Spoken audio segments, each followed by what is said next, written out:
Hey, welcome back to the Get Out of Debt Guy podcast. I'm Steve Rode, the old Get Out of Debt Guy. With me, as always, is Damon Day, the new, fresh Get Out of Debt Guy. Say hello, Damon. Hello, Damon. And you can always reach Damon through his website. You can have a little chitty chat with him, communicate with him. He'll answer all your questions. You can find him at damonday.com, DAMONDAY.com. Damon, recently somebody commented on our podcast, said it reminded them of that old NPR show that ran for about 3 decades. Click, the Tappet Brothers. Click and Clack, the Tappet Brothers. And it was 2 guys up in Boston that owned an auto repair shop, and they did a weekly call-in show, and people would, phone in questions about their cars, and they were well received. Kind of funny guys. Are we frickin' frack? That was where I was going. Did I take it from you?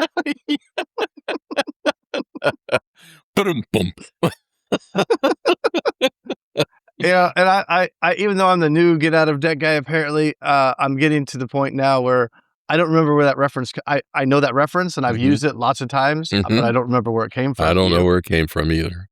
It's frickin' frack. That's where I was headed. So, all right.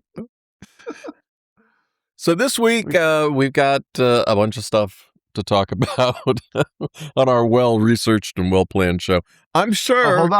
Hold on. AI told me frickin' frack. Yeah. It's an idiom used to describe 2 people who are closely associated, identical in behavior, or inseparable. Okay. The phrase originates from a famous pair of Swiss comedic ice skaters. Yeah, that's just like us, Steve. Exactly what I was thinking about. Who moved to the U.S. in 1937. They were frickin' frack. Well, there you go. The more you know. The more you know. Can you imagine Steve and I on the ice rink? Which one of us gets to lead? Oh, man, no. I'd be holding onto the wall. Neither one of us can throw the other one. I used to Who gets to twirl? Yeah, I used to go ice skating all the time, but then, nope. Well, I guess that's the difference of East Coast baby and West Coast baby. I grew up on the West Coast. No ice skating. I cannot ice skate. No, I could rollerblade. I used to rollerblade in the cul-de-sac, and we'd shoot hockey shots. Well, there you go. I mean, rollerblading's... No, I can't ice skate because toe pick. Toe pick. Oh, I've done that many times. Yeah. I think a few of our listeners should be able to catch that reference. I can't remember the name of that movie. It was an older movie, but there's a couple scenes there where she just goes around, and they're teaching a former hockey player how to be a figure skater. Yeah. And hockey skates don't have toe picks. So I know. This guy's not used to that, and he keeps falling on his face. I can picture the actors' faces, but she just go around every time he fall on his face, she'd skate by him and go, toe pick. One thing ice skating taught me was how to swear. Get that toe pick going, boom, face down on the ice, and no bueno. Toe pick. All right, so let's get to our well-researched finance show. Frickin' frack, man. Frickin' frack. Yeah, well, Click and Clack would be very happy that we've now taken over as frickin' frack. I'm happy to be the village idiot. I have no problem doing that. As we've been referred to, self-deprecating around here, guys. Just hacks with laptops. Yeah. And AI now. Yeah, there's no sense taking yourself too seriously, even when you're in debt, because this too will pass. In fact, Damon sent me a video about, it was a little short about Elon Musk was being interviewed. And that fits perfectly with this too shall pass. You want to give us the highlight of his conversation? Yeah, I was going to say, it's a video, just, some random guy, talking about money, only, who's arguably the richest man in the world. In fact, the world's first trillionaire for a moment. Yeah. But for a brief moment. But yeah, there was an interview he was doing. I just saw it on Instacrap or, one of those things. Yeah. And I saw it and I immediately thought of Steve and I sent it over to him, but it was just a blurb of this interview. And the interviewer was talking to Elon about SpaceX and Tesla and the financial struggles that the companies went through. And Elon was just talking about, both companies were, struggling for money, on the verge of closing multiple times. And he just, kept at it. And then at the end of that segment there, his last line was like, well, if we had to go bankrupt, I don't care. Yeah. Because it was like, the guy was like, how did you keep it together? And he was like, well, if you need to go bankrupt, I go bankrupt, kind of thing. Yeah, It was like, I don't care. That's the end game. If it doesn't work out, we go bankrupt and start over. But that's how wealthy people think of bankruptcy. If it's a tool. It's a tool. It's a legal tool, which, always makes me laugh is not the right word, but shrug is probably the better word. Where people are so ingrained into thinking that it's a moral and personal failure that they will do anything to avoid it, including screwing their own future, which applies to the generational wealth idea that I wanted to talk about. But here you've got Musk and all the businesses, all the Wall Street businesses out there that look at it as a financial tool. And yet people are suffering and can't sleep and actually, leave this world over their fear and frustration and emotion about their financial situation. And I am not saying, don't try to do your best, but at some point you've got to remember Elon Musk's quote, which is, Damon? The actual quote, we could file bankruptcy. I don't care. That's it. I'm paraphrasing. I'm trying to remember exactly. Yeah, no, it was, it ended with, I don't care. Yeah. Yeah. Like, richest man in the world. You got to file bankruptcy. Whatever. Yeah. What blows my mind is people are so worried about their financial situation and they make all sorts of bad decisions. And we talked about, a company files bankruptcy, their stock goes up. That's what Elon Musk just shared about his roles and experience. And even our president has multiple bankruptcies under his belt. Yeah. So why are you worried? People try to throw that at him all the time. And if he even responds to it, he's like, yeah. Yeah. But he's not doing too bad financially. No. So it's like, wait a minute. I thought you'd be ruined for 20 years. No, you can be president. Yeah. And worth billions or whatever.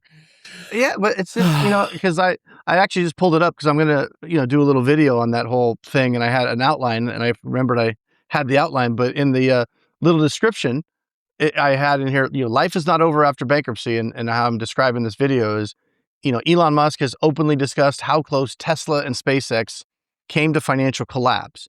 Mm-hmm. That does not make bankruptcy right for everyone, but it exposes, right. Here's the important part. It exposes a strange double standard. Companies treat bankruptcy as a financial tool, while ordinary people are taught to see it as a personal failure. And that's the disconnect. And that's the reason why people that are rich tend to stay rich. And people that are not tend to stay not, right? Because right. We're taught different things. We're led to believe different things. We need to start thinking like wealthy people, and we can become wealthy people. Well, absolutely. And here's the thing. I published a post this week all about what the rich hear and you don't. Because, we're in this K-shaped economy where half the population is doing worse and half the population is doing better. And, what the rich people hear is the long-term commitment to being rich. Everybody who's listening to us right now, regardless of what's in your bank account, how are you feeling emotionally, the stress that you're under, you have the potential to be enormously wealthy. But here's the key, is you've got to come up with a plan for the long term, and you have to execute it. Because you want to be the forklift driver that died and left $3 million, right, to somebody else, to the school or whatever. Ordinary people can accumulate incredible wealth by having a plan, focusing, making regular, routine, boring investments like this investment test that you and I are on right now.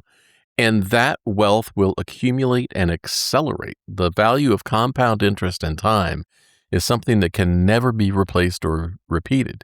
And let me just say this again because it is so true. If you are suffering with financial problems right now, well, obviously the first thing you should do is contact Damon. The second thing is, and Damon will talk to you about it, is we need to address your financial situation right now. Maybe it's a suggestion of bankruptcy. Maybe it's not. Maybe there are other things available. Bankruptcy is not the only solution.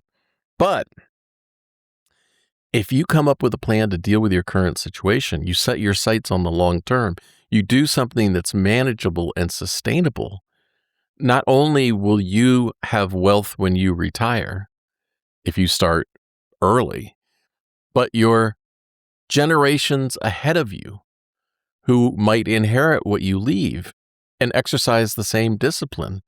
If you're rich, you have an investment advisor or somebody that's managing your money for you. And today, like no other time in history, you can actually do that yourself using AI and not pay any fees.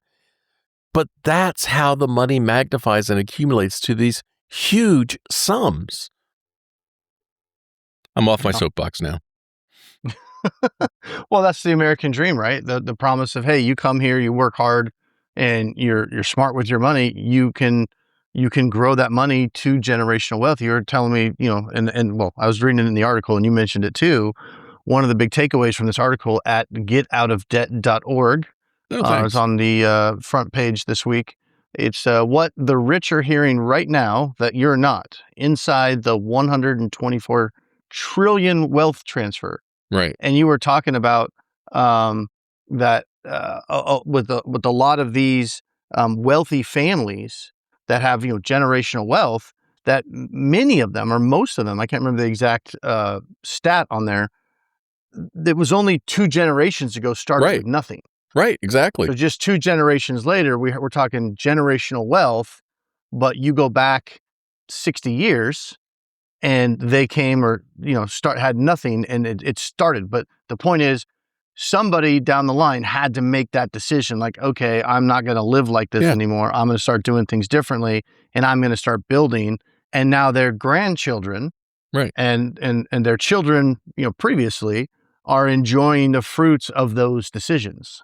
So if that's something that is important to you, or you're in your 40s, 50s, 60s, and you're thinking about legacy type thoughts, it is weird, Steve. Because I'm 48 now, and I have kids, and now my kids are like in high school, junior high, high school age.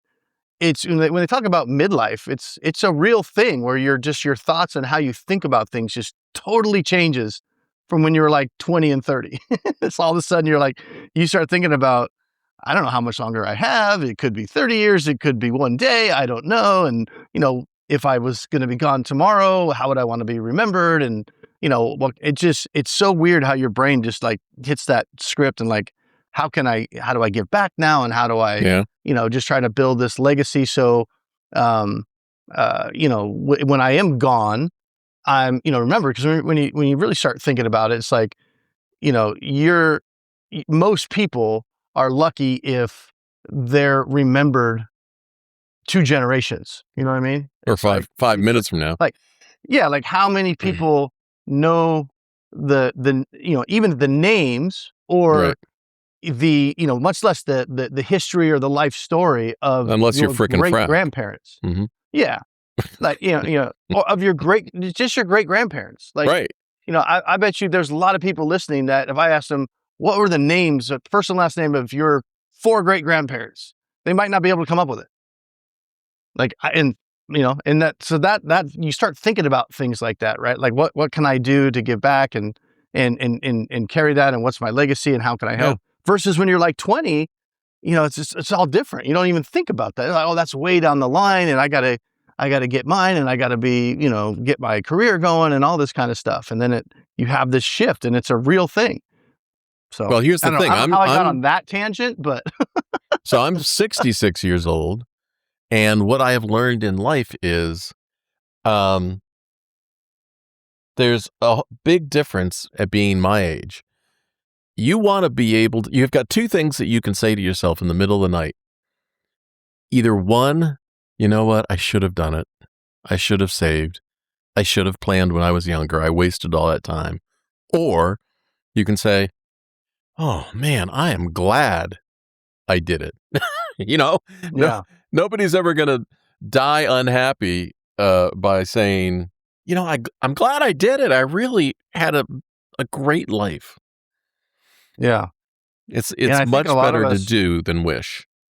Yeah, and I think a lot of us reach a point. At least I'm at that point now where I'm kind of beyond going my retirement, my this, my that. How's that going to work? And I'm more for what can I do today so that my kids Right. can have a good life. My kids have a better life, and the financial lessons I'm teaching them and money we're able to put away for them now while they're young, and then realizing, coming from the what we deal with every day, looking at, man, if I can do this for my kids and I can help them with this, that will be something when they retire, they could have $1 million, $2 million, $3 million. Right. And by then I may probably be gone, but that would be something that's like, man, I'm so glad my parents did this for me, right? When I was young, because now I'm fine and my family's fine. And that's something where it's like, I'm at the point where it's like, oh, I've got this $100, right? And it's like, oh, I Right. could go do something cool, or I could put it away in my kid's account and let it grow. And that would turn into them thinking about me, 40 years from now when I'm probably gone. But that $100, now I'm at the point where it's like, I would rather spend that $100 on being a positive thought in my kids' heads when I'm gone. It's so weird to think like that, but that's how I'm thinking these days. Yeah. When my dad passed away, one of the last things that he said to me is, will I be forgotten? And thinking about that, I took part of the money that he left and started a scholarship fund for him in his name at Michigan State University so that his name would always live and always help people moving forward. And luckily, I had a chance to share that with him before he died, and it really meant a lot to him. Yeah, that's awesome. Anyway, how do we get the Debbie Downer show? This is supposed to be the Frickin' Frack show. Frickin' Frack turned into Debbie Downer. Like, geez, Dad. Well, we're on a narrative arc. And so now we're going to bring it back up. Well, right before we bring it back up, I don't know if I saw it on TikTok or what I saw it on, but this is like a year or two ago, and it kind of hit me, and it was something to the effect of, most people get to a certain point in their life where they realize that they now exist just to be good memories for their kids. Mm-hmm. Like, and I was just like, that one hit me pretty hard. I was like, shit, yeah, that's true. Yeah. And you're living your life like, what kind of memory is this going to leave for my kids? Because that's essentially what we're doing now when we have kids. It's like your whole life goals change to, what can I do? Like what your dad was saying, I don't want to be forgotten. Right. Well, So, all right. he's not every morning, because when I walk into my closet, I still have some of his ashes sitting there. So I always say, "Morning, Dad." Yeah, that's my dad. Some days I walk in there and I go, I should probably really do something with his ashes. No, Well, what I you did. already did. Yeah, with some of them. Yeah. What I did with both my mom and dad's ashes after they both passed was I flew, when I was still flying as a pilot, I flew all up and down the East Coast to all of their favorite places, the things that meant the most to them in their lives. And I scattered their ashes together in those places. So I don't know. At least I know they'll always be there. That their son had the ability to be able to do that for them. Yeah, thank God, Mom and Dad. Thank you. I appreciate that. Yeah. Like, I'm going to jump in my plane and go to all my parents' favorite places. Yeah. Well, they planned well. And so they were an example. They were Depression era kids. Oh, hey. Yeah. It is mostly. It's the wife. Yeah. Do you need to take that in this high production value show, or? Apparently I do. Okay. This is Pam never, live. Pam never F it, likes we'll that do it message. live. That ringtone for her. Warning, Well, you know it's the mine. wife. Yeah, mine is the Miley Cyrus, coming like a wrecking ball. And that gets a laugh every time I'm out, and it's super loud and it rings through. And then I'm like, excuse me, that's my wife. And it's, you coming like a wrecking ball. And everybody just freaking laughs. And they're like, does she know that's a ringtone? I'm like, oh yeah, she thinks it's hilarious. Well, bringing this back to money. So the reason I went down that path was because, when you're dealing with money and you're worried about your finances and you're worried about making ends meet, and maybe it's the reason you're listening to this podcast right now, because you are probably going to be making emotional decisions and you want the pain of the situation you're going through right now to go away quickly, and you want a magic solution. There are solutions available. Let me tell you, there's a solution for every situation. And Damon can explain it to you when you contact him. But the mistake that I see people made, and I've seen ever since I started helping people more than 30 years ago, is that they react rather than plan. And what I mean is they wake up in the middle of the night and they say, oh my God, I got a financial problem. I'm stressed. The same way that you and I felt in our lives, Damon, when we hit the wall. And what do? They reach for the first magical thing that they hear or see, like a commercial or something on the radio or something in their email, something on the internet, something on TikTok. And generally, that is going to be a debt relief company trying to sell you their product. And so, or even a nonprofit. And so what do people do? They feel like the pain has gone away because somebody gave them a magical answer. And instead, what they're really doing is screwing their financial future, which is counterintuitive for people. Yeah. Yeah, we were going to talk about today. I was going to bring up, Steve and I talk about the high production value. The way the show gets figured out is one of us will call each other about 10 minutes before and be like, so you got any ideas? And my response was, oh shit, it's today? Yeah. So 10 minutes before we did this, I called Steve and I was like, well, I got a couple ideas. You have any ideas? And he goes, for what? I'm like, podcast? He goes, oh, that's today? I'm like, 10 minutes, but yeah. But I was just looking at some, because, Steve, how long have we been doing the show, man? We've been doing the show for more 1980s we started this show or something? I'm just kidding. Well, I started the Get Out of That Guy show originally back in the early 90s. Yeah. And so imagine this. Imagine, if you will, a world. No. So how much crap can we talk about when it comes to debt and debt related stuff? So a lot of the challenge for us is we have covered everything, but we never know who's going to be listening to the episode. Yeah. It could be a lot of people that have just stumbled across the podcast. So it doesn't matter if we talked about that 2.5 years ago. Yeah, but 99% of the people listening to this podcast probably didn't hear that episode 2.5 years ago. So we have that kind of that give and take where we don't want to keep repeating a lot of the same stuff, especially even if it's important. But at the same time, at the end of the day, it's money coming in, money going out. And there's not a lot. I mean, there are three ways that you deal with it: increase income, reduce expenses, or eliminate your debt. Yeah.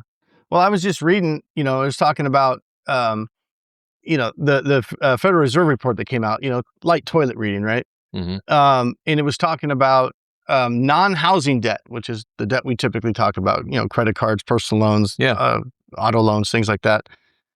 It's increased $48 billion in the last quarter, and almost half, like $21 billion is on credit cards. Yeah. So, we've been talking about credit card debt is at an all-time high. It seems like for at least a year now. My whole career, every month, it has always been next month. It's like every month it's higher and higher. So people are just putting they're surviving the K-shaped economy with credit cards. That's essentially what they're doing. If they don't have assets, everything's going on credit cards, right? And so, I was thinking about this topic of, when people get in a situation where they're like, okay, our cards are maxed out. That game is over of, just putting things on cards and they look at everything and they go, we don't have enough money to go around.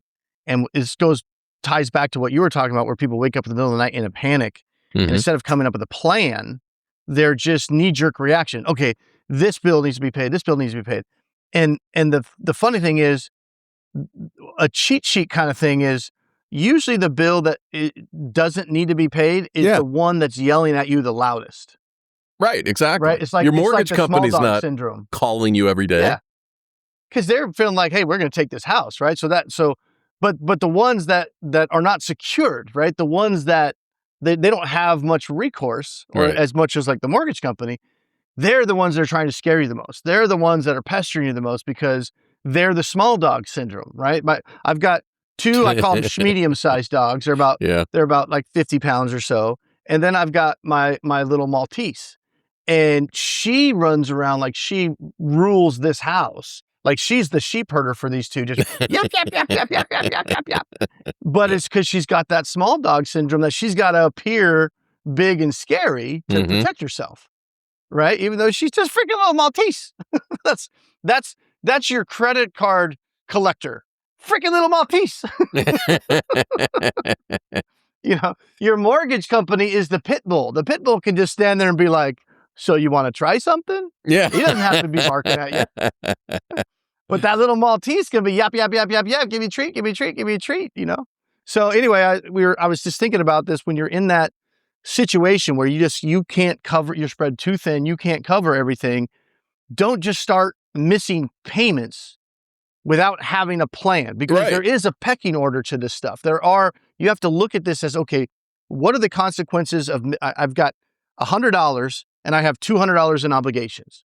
What do I do? Do I give each one $50? Probably not a good idea. Do I give one the 100 and the other one 0? What do I do? And if I am going to do that, which one gets the 100 or which ones get 0? You got to have a plan and a strategy. So you have to start with, what happens if I can't make this payment? What happens if I can't make this payment for 5 days? What happens if I can't make this payment for a month? So we got to figure all that stuff out, but you don't just want a knee-jerk reaction, throw what little money you have left or what little money you have in the bank to the Maltese that's yapping the loudest, because that's usually the wrong thing. And then the pit bull comes for dinner and you don't have any food because you give it to the damn Maltese because they're yapping at you. I just came up with that on the spot. I think that's pretty good, right? Pay the pit bull, not the Maltese. Right. Well, I know. It certainly is that's accurate. What you get with 10 minutes of planning, right? It's certainly accurate. The mortgage companies, when I talked to them on behalf of clients all those years, would always tell me the same thing. You know what? They got to pay to stay. We don't need to chase them or yell louder or anything else, because if they don't pay, they're not going to stay. Yeah. It makes sense. Well, why do they need to be nervous about it? But the ones that are calling you consistently every day, why are they calling you? So what are they so nervous about? They're nervous that you might not pay, and you might figure out the matrix. You might figure out, there's like, well, why do I have to pay? Because we want you to. Yeah. Okay. I mean, what if I can't pay? What are you going to do? The collector with the big bark is the one that's also going to try to manipulate you with emotional baggage and make you feel guilty for not paying. Yeah. And what will make you feel a lot better in the crappy situation is at least have an understanding of how the system works and have a plan so you don't get taken advantage of, because creditors will absolutely use every trick in the book to try to guilt you into a payment, even if you can't afford the payment. They'll definitely use the feel, felt, found method on you and try to get some sympathy. Oh yeah, I understand, and I've been there. Trust me, I talk to these collectors every day, day in and day out, and the shit that comes out of their mouth sometimes, it's like, sometimes you just want to go, F you. Right. But you know what the flip side of this is the credit counselors and the debt relief, debt settlement people are all using the same strategy as well. That feel, felt, found. I mean, we've had so many debt salespeople inside the organizations, tell us about how they were trained with find the emotional button and push it, because they're trying to make the sale. Yeah. And so what, So you have somebody that's out there nervous, stressed, upside down, things aren't working right. They're starting to fall behind on payments. On one hand, you got collectors calling you. Yeah. And on the other hand, you got effing debt relief salespeople calling you. Yeah. And there's one more hand. No wonder people make bad decisions because they don't have good options that are being presented to them. Yeah, but you just grew one more hand here, because on the third hand, you got frickin' frack and Elon Musk telling you, hey, don't worry about it. and we are the ones that people say are out of touch. But it's because everyone else is trying to manipulate you. Yeah. Well, I mean, the whole point to all of that is don't make any decisions until you have a plan and you understand the consequences of that decision. Because I'm not on the podcast saying, you know what, if you can't pay your bill, just don't pay it. Right. There's consequences to not paying credit cards. You have to be aware of that, but we also have to plan to address that. There's consequences to not paying any type of bill. There's always some kind of consequence. Yep. So we have to figure which one is the bigger consequence, right? Let's maybe take care of the one that has a bigger consequence if we have to sacrifice the one with the smaller consequence. And when you're comparing a credit card and a mortgage, or a credit card payment and an auto loan and a credit card to feeding my family, okay, do I pay this credit card bill or do I get dinner tonight for my kids? Well, that's a choice, right? And usually the credit card is not going to win if I'm making the plan. Right. Kids are going to win because I give two shits about Chase Bank, but I care about my kids. Right. Right. It's like, I wasn't planning on doing this, but hey, I got to make a tough choice. Yeah, but someone might say, but Damon, that advice, you don't give two shits about Chase Bank, that might hurt my credit score. That might hurt my credit report. And the reality is that is another myth and fear that you're dealing with. Because the honest truth is that those people that take care of their financial problems now with a plan do better financially moving forward than people who don't. And what does that give you? Looping back around, the opportunity to create generational wealth when you're just pissing away your time and money for nothing, and you've got to change it. The plane is going down or the boat's sinking. You don't just keep, gliding or bailing. You need to do something to fix the situation. Well, and going back to kind of what I was talking about earlier, when I'm gone, right? Yeah.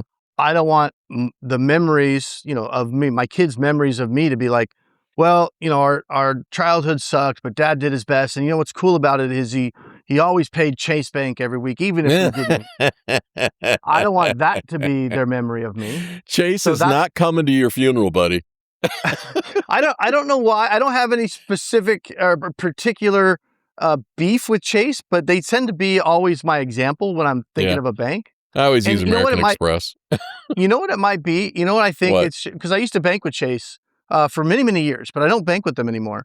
But I never even thought about it until you just brought it up, and I realized I always pick on Chase Bank whenever I'm talking about the big bad banks, and I think it comes from after my bankruptcy. And I was banking with Chase as my main bank, and all the business income went through there. I was making good money after the bankruptcy, rebuilding. And it was a couple years after is when I wanted to buy that Escalade, right? And I went to the bank, and this was like, I think what was it? It was a 2014, but I bought it used because that's a smart thing to do. Yep. It was like 2 years old. Anyway, nice truck.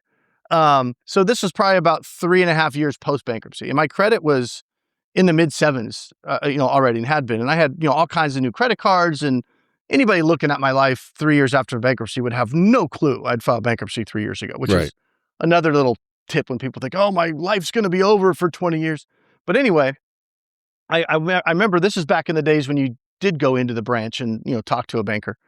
So I go in and I'm talking to him, hey, I want to get a loan. I got this car I want to buy and blah, blah, blah. I want to get pre-qualified for it. So when I go to the dealer, I'm not messing with their financing, yada, yada, yada. Mm-hmm. So I'm talking to the banker, and he pulls my credit report and he goes, oh, you had a bankruptcy a couple of years ago. And I'm like, yeah, but my credit score is fine now. And you can see I'm easily can afford the payment based on, the money and blah, blah, blah. He's like, well, we have a policy at Chase Bank, and we can't loan you a vehicle, give you an auto loan if you've had a bankruptcy within the last 5 years. Mm-hmm. And I'm like, what do you mean? I was like, well, you can auto deduct it from my account every month. I mean, At that time, I was making enough money. I could have bought the car fairly quickly just in cash, Right. but I wanted to finance it. And they're like, I'm sorry, it's just our policy. It's just like, we will not give you an auto loan. Yeah, it's their rule, right? So not to say, you file bankruptcy and everything's great. Sometimes you have some hurdles. This was a hurdle. We just have to solve the hurdle. So what did I do?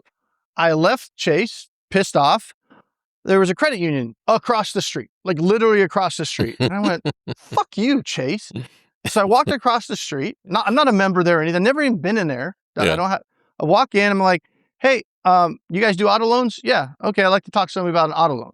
Sat down with that banker, went over the whole thing. I said, look, I bank with Chase, but they got a policy, blah, blah, blah, with the bankruptcy. I said, do you have a policy like that? And they said, no. And I was like, well, and I had a copy of my credit report. I don't just, So I was like, well, here's my credit. Here's the actual FICO score. Blah, blah, blah, blah. Here's my income. They're like, yeah, we should have no problem approving this. We have to officially put it in, but it should be approved. Fine. Yeah. I'm like, okay. So I went back across the street, went back to the guy. I was like, I'd like to close out my accounts.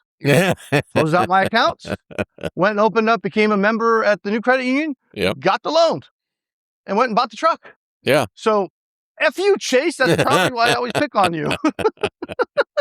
And I haven't banked with them since. So there you go. I always pick on American Express because when I went bankrupt in 1990, I had an opinion that I need to do whatever I can afterwards to repay my creditors. And what I learned from that experience was American Express was one of them that said to me after my bankruptcy, please do not send us money. A silly rabbit. Yeah. And other creditors would just return my checks and they wouldn't accept the money. And it's because I was thinking emotionally back then, trying to come to something that made me feel better rather than understand what the reality was and why they could not take the money. Yep. And I think if more people understood what you just said, it would make it would open up their ability to make a good financial decision without the emotion. And to paraphrase what Steve just said there is, after he went bankrupt and legally discharged the debts, he still emotionally felt like he wanted to pay it back. And he tried to pay it back. And the banks were like, don't send us any money. We'd have nothing. We can't take it. We don't want it. I had 0 creditors that would accept a payment. Yeah. And you're sitting here losing, people are losing sleep over, oh my gosh, what if I don't pay him back? They're like, no, don't send the money. It's just a business to them. And again, we're not advocating go run up a whole bunch of credit cards and then go bankrupt. No, not. But if you're in a situation where you need a fresh start, it can be an option. Like Steve said earlier, it's not the only option. People don't call me and I go, bankrupt, bankrupt, bankrupt. If I was going to do that, you wouldn't need to call me. You just go to our website and click find a bankruptcy attorney. Yeah. There's lots of options, lots of strategies. There is no one size fits all.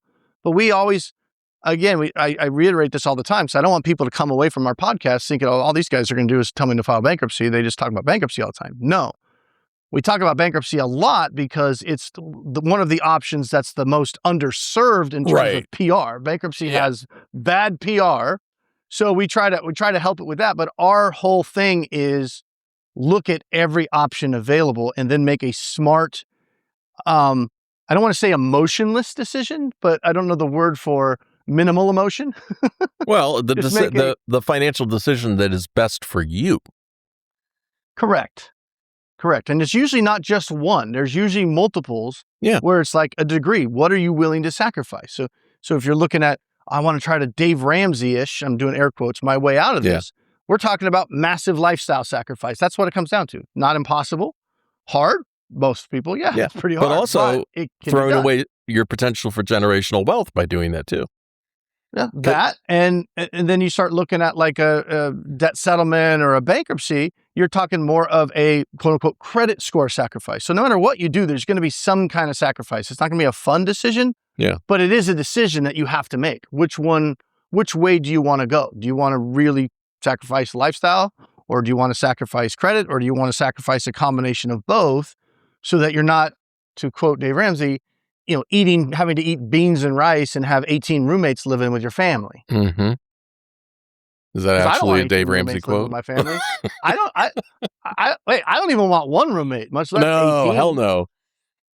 I've had roommates. Didn't you have that? I'm too old for roommates. You had that person that you talked to who tried that Oh yeah, advice. I know where you're going. Right? Tried that advice and took in the roommate to help, cut down his expenses, increase his income, and the roommate didn't pay. Yeah. So, yeah, he's like, I was doing the Dave Ramsey thing, so I wanted to be smart about it. I got a roommate, and then the roommate just ended up costing him money. Yeah. The guy moved in and stopped paying. And just to add insult to injury, that's one thing to like not get the money you're supposed to get, but you got the guy living in your house, Right. and he's not paying you. So you're like, it's one thing you got a rental house or something, investment property, and a tenant's squatting in there not paying, and it's becoming an issue, and you're having to try to evict them. But at least they're somewhere else. Imagine having that tension and that scenario of somebody just literally in your face, like, I ain't paying you. Right. And they're living down the hall in your house. Like, you want to go, make pancakes, and they're sitting at the table. Yeah. Like, so, well, not like, your hey, payment. Hey, no, it's like, hey, at least you didn't have to file bankruptcy, right? Yeah. This is so much better having George here. Yeah. I mean, if I could go back in time to when I was going through all that crap, and instead of being so stressed and depressed and unable to sleep and not able to function and all that other stuff, if I had had you to talk to, somebody that could give me a plan and help me to understand, you know what? I would have been more emotionally present for my 3-year-old daughter. And that's something that money just can't buy you.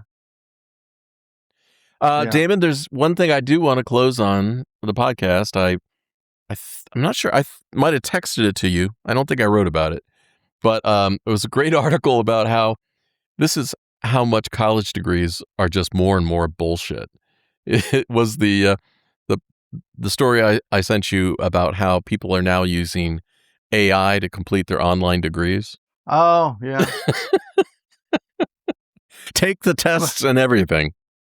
Yeah. I mean, it's, well, and I don't know when, I mean, I think we're in the breaking point, right? It hasn't become official yet, but we are quickly approaching a point where it'll be, adopted more by the masses. A few of us in the know already see it, but college is, at least college as we know it, and college as it has been for the last however many years, broken, is obsolete for the most part. It is completely broken, at minimum. And this whole graduate high school and just go to college, AI is coming so fast and changing the way we do everything so fast that the colleges are way behind the curve. Even if, these colleges are just struggling to kind of come up with, we need to start putting in some AI courses, into our curriculum. But this whole idea of paying $50,000, $100,000, $150,000, right now there are kids signing up for school. It's August, school's just getting, there are kids going to college for the first time that are planning on getting degrees in something that won't even exist when they graduate. Well, look at borrowing finance. Money to do this. It's crazy. Look at business finance degrees, right? When you went to school, that was a smart move because it was going to be needed. You were going to work your way up the career ladder and all that other stuff. And yet we had the pregnant snake, the pregnant snake, Steve. Well, and like, yet what's the pregnant snake? Today, the finance field is the most impacted by AI. Yeah. And because, well, like, I think there's another Elon thing I was watching where he was talking about computers, where he's talking about where the word computer came from, right? Yeah. And it came from, there used to be rooms of people that they called computers that would do math. Like if there was a bank transfer or something like that, the information would go to a human who would do the math to get it right and then write it down and put it in a file or whatever. That was a computer. So in the personal computer case, his whole point was, because they were talking about what was going to happen when AI replaces all these jobs. And he was saying, well, this has been happening throughout human history. Technology advances, and then people that have certain jobs in that field get replaced and they have to go do something else. This is not a new concept. And he was using that argument of, where do you think that word computer came from? It used to be actual people. And now there's nobody that has a job sitting in a room that their only job is, adding. We're going to give you some information and you're going to add up numbers for us and tell us what the answer is. they don't have that job anymore, right? Yeah, and times are changing fast. They're changing extremely fast. So, yeah, I mean, because I've got kids right now that are at that age, and it's just like, parents, like, take a step back before you just like, well, you're 19 now and you just graduated, so let's get you enrolled in that $30,000 a year school and see what you want to do. And I mean, you really have to take a step back and look at what is the world going to look like in 5 years, because we're in a period where the change is so fast. It's like it's happening in real time, and it's always happening in real time. But it's like the good old days were like last year now, Right. versus I remember 20 years ago when it was like, it was it's last like, year. Like every year you look back and you go, oh my God, that's like so far in the past based on where things are at right now. Like we were talking about last week, but you got ChatGPT editing all my videos. And if you go to the Penny Stupid channel, oh, by the way, we hit 2,020 subscribers. Congratulations. Last week, we just hit 2,000. So we gained 20 more subscribers in the last 7 days. But a lot of that is because I've got ChatGPT editing all my videos. It's get like a daily long form video every single day. And we made that point last week that I'm paying like $5 a video essentially, because I got the $100 ChatGPT monthly package. And it's doing what would cost me probably $10,000 or more if I had to hire somebody to edit the kind of volume of videos I'm doing. It's crazy town. And we're on the beginning of this, right? What ChatGPT is going to be able to do for me 5 years from now? Because this is the dumbest. Wrap my head around that. This is the dumbest that it's ever going to be. Yeah. It's so just if you got kids that are about ready to go to college or freshman year or whatever, really, really sit down with them and really think through, what are you studying? What do you want to do? How's that going to be impacted by AI? Is this a good investment? And it's easier to pivot as a freshman than as a senior, I'm telling you. Yeah. I mean, the idea that you're going to go to school, get a degree, graduate, go to work for a company, work there your entire life, get a pension, that's gone. That's gone. What I heard a CEO say recently was, I don't hire people by degrees anymore. I hire them by if they can demonstrate creativity, ingenuity, and show me what they've done. Because AI will fill in all the rest of the gaps. If you can find somebody that can exercise critical thinking, and like, for example, in their financial situation, instead of reacting emotionally, come up with a plan. What can they do to use the tools at hand to create the outcome that they want is more valuable to a company next year than your stupid psych degree. If you got a psych degree, I apologize. Yeah. And I know it sucks because college was the easy button, where it's just like, oh, that's the next thing. They go to college and they'll take care of it, and they'll make my kid smart, and they'll give him all this information, and they'll allow him to make these connections, and then he's going to go get a job and he's going to be good. That was nice because it was easy, and it was like, oh, that's the next thing. And now it's like, it's gone. What the hell do we do? Everything is changing, and nobody seems to know exactly. Everybody's got theories, including frickin' Frack here. Everybody's got theories, but nobody knows exactly. And so it's like, that's what I'm talking about. Like last year was the good old days, right? It's moving so fast that there's so much change and turmoil that there's no like, oh, here's the obvious path anymore. Like you're almost like having to gamble on your kid's future. And I'm having these conversations with my kid right now, so I know what it's like. It's like, I don't know exactly what you should do, but let's really think about it. And you want to be in like video editing, and so I'm showing him. I'm like, Evan, I don't need you to edit videos. Yeah. I don't need that. I was like, that's not going to be something that's really a thing. I mean, I'm sure there are going to be some people, but if you've got an industry that has whatever, 200,000, jobs in it. Well, even if that industry doesn't go away, but it shrinks to 25,000 jobs in a couple of years because AI can fill in the gaps, that's not a field that you're going to want to go into, because now you're competing for a much smaller pie, right? It's it would be much better. Harder. It would be much better for people to learn skills or to even start their own business, to become an entrepreneur, than it would be to go and get a degree. Well, I think that's where everything is going to eventually go. You're going to have these, I saw an article the other day where it's like the first one-man billion-dollar company or something like that. Yeah, there's like a 23-year-old kid I just saw has a $300 million company that just started. Yeah, and they're like, no employees, just doing it with the technology. Yeah. And so I think that's where things are going. It was like, it's to be like, you identify a need, you develop a product or a service, and you have the technology help you bring it to the market, and there's your business. Yeah. Or the business is, you're really good at, being able to use AI. And then you're going to these existing businesses and saying, hey, look, I can show you how to be a lot more efficient. And then you can get hired by that business to be the AI implementation guy or whatever. I don't, not really a thing just quite yet, but it will be tomorrow. It's changing that damn fast.